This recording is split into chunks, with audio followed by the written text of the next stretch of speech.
9 o'clock in the top stories that we are following at this hour. It's been 3 days now since little Giuliani Cardenas was taken from his grandmother's arms in Paterson.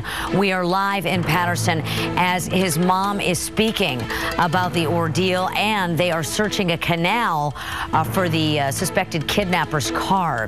Investigators looking into a pair of sexual incidents involving second graders at an Oakland elementary school. I'll have a live report on that. And we are following live in Arizona as Congresswoman Gabby Giffords is being transferred from Arizona to a rehab facility in Texas to continue her recovery from being shot in the head. Also, keeping an eye on the weather on this Friday morning as we're looking at sunny skies around the bay, but a little bit of wind here as you can see the camera shaking high above Mount Tam. Good morning, James. All right, thanks a lot, George. 9:02 is the time right now, so let's get to the latest developments as the search continues for this 4-year-old Paterson boy, Giuliani Cardenas. He's been missing since Tuesday. That's when his grandma says that the ex-boyfriend of his mom, Jose Esteban Rodriguez, forcefully took Giuliani from her arms and then drove off. KRON 4's Will Tran is live out in Paterson. And Will, we were just listening to the mother, and I know you're going to speak to her again right now. That's right. I'm in front of the home, and you can see the candles behind me in the driveway, still holding out hope that little Giuliani returns safe and sound. We did speak to the mother during a news conference, but she's kind enough to continue to be here for us. She wants her word out, Daria, to talk to Jose, talk to the public, anything that she can possibly do to bring her little boy home. And joining me now is Tabitha Cardenas, the mother of 4-year-old Giuliani. Tabitha, was there anything that led you to believe that this was going to happen? No, there was nothing that I noticed before, but now after the fact, you know, things are popping up and I'm noticed, and you know, these were all signs. He didn't say to you, I'm going to take your child if you don't do this, or he was mad at you after an argument or something? No, he didn't. So it was calm before all of this? It was calm. So he was like thinking of what he was going to do. Why are you so certain that he will not harm your boy? Because he loves him. He really does. I mean, Jose, he's got a good heart. He just does bad things, you know? You've known him, you've been together, you were together for 4 years, right? Pretty much the lifespan of Giuliani? Yeah. He believes that Giuliani is his son? Yeah, he does. He really does.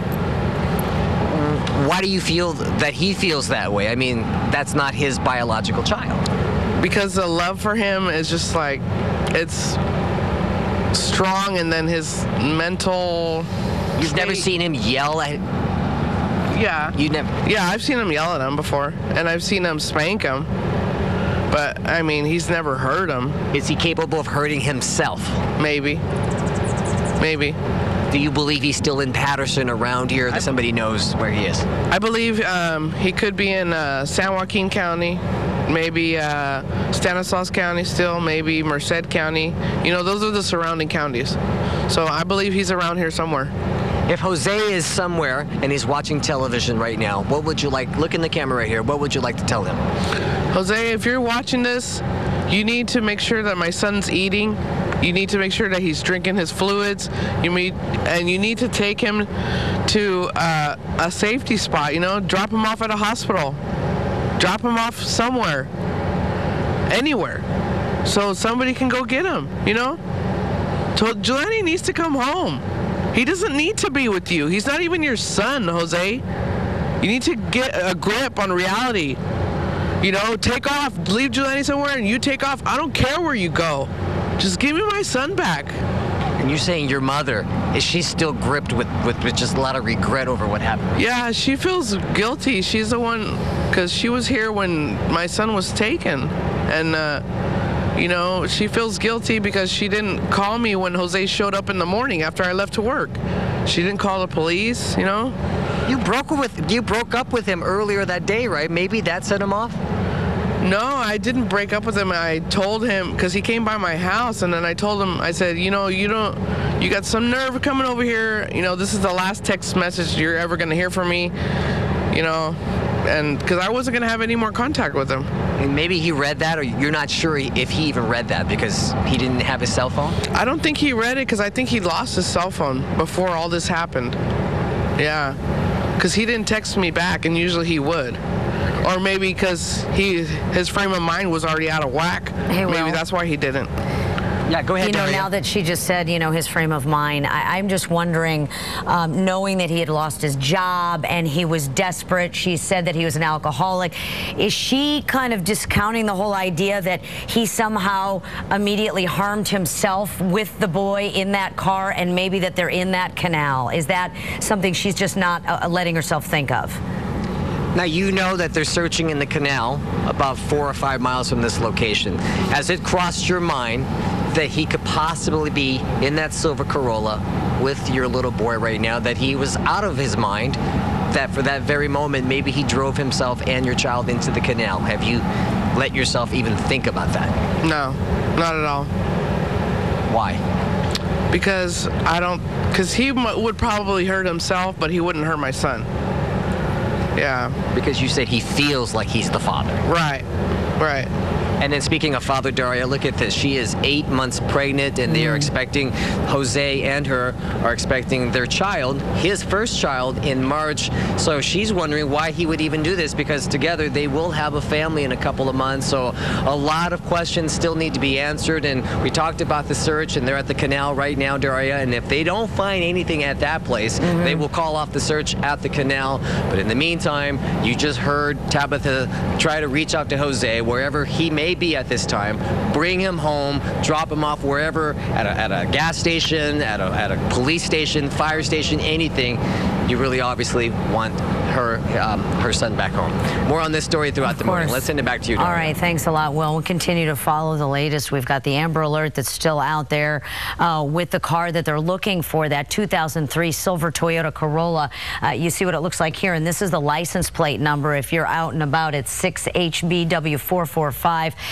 This is, unfortunately, as well, what was described to be the car that someone saw go into that canal, which is why they're searching the canal at this hour. We'll be back with more in a couple of minutes.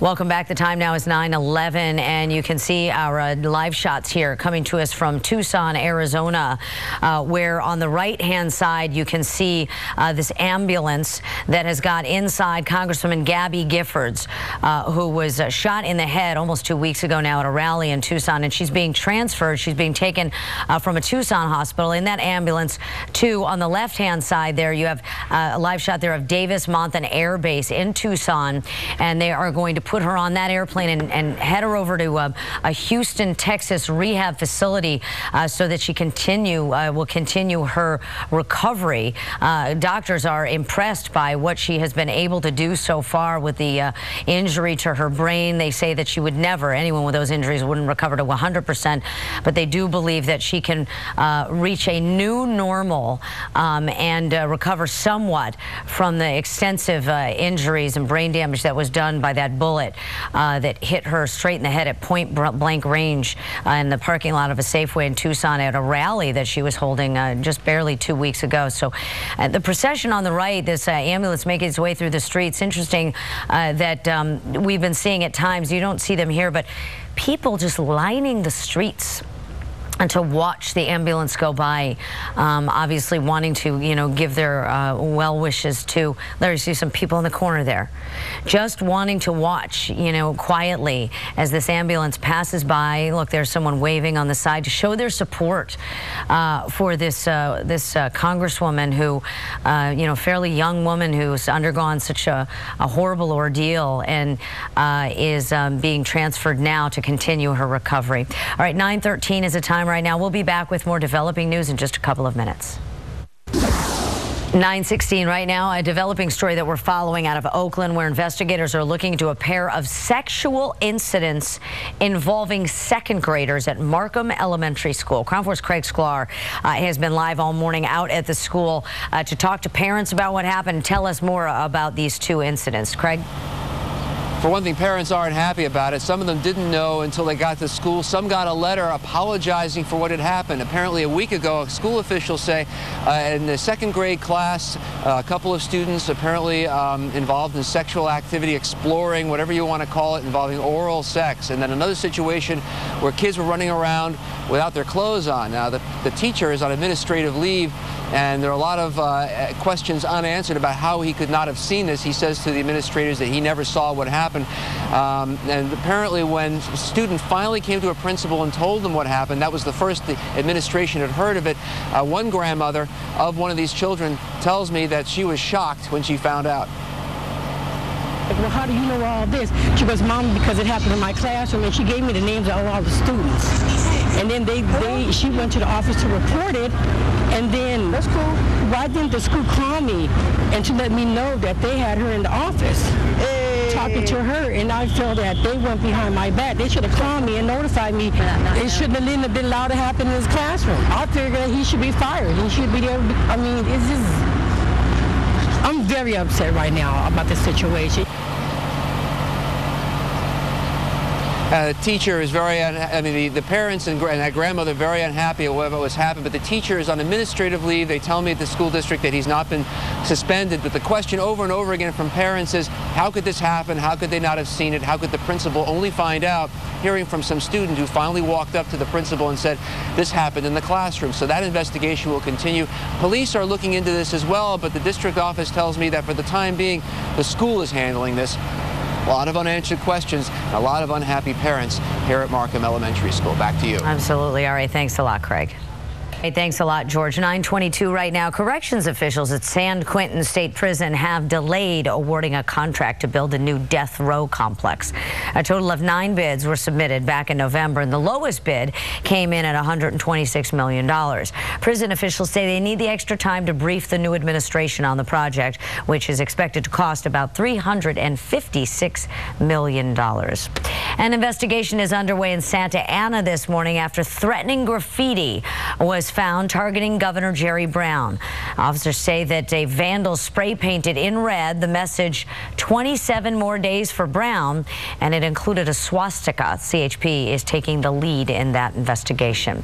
A federal judge will hear arguments today about what evidence a jury is going to get to hear about Barry Bonds. Bonds' perjury trial is set to start on March 21st. Today's hearing will determine what can be shown as evidence as it relates to Bonds' personal trainer Greg Anderson, what the jury will be able to see, because Anderson has told the judge and continued to refuse to testify against Bonds. And because of that refusal, the judge has already excluded urine tests and calendars purportedly showing that Bonds used steroids. Bonds' lawyers are also seeking the exclusion of even more evidence and witnesses who are connected to Anderson. 9:24 right now. We'll be back with more in just a couple of minutes.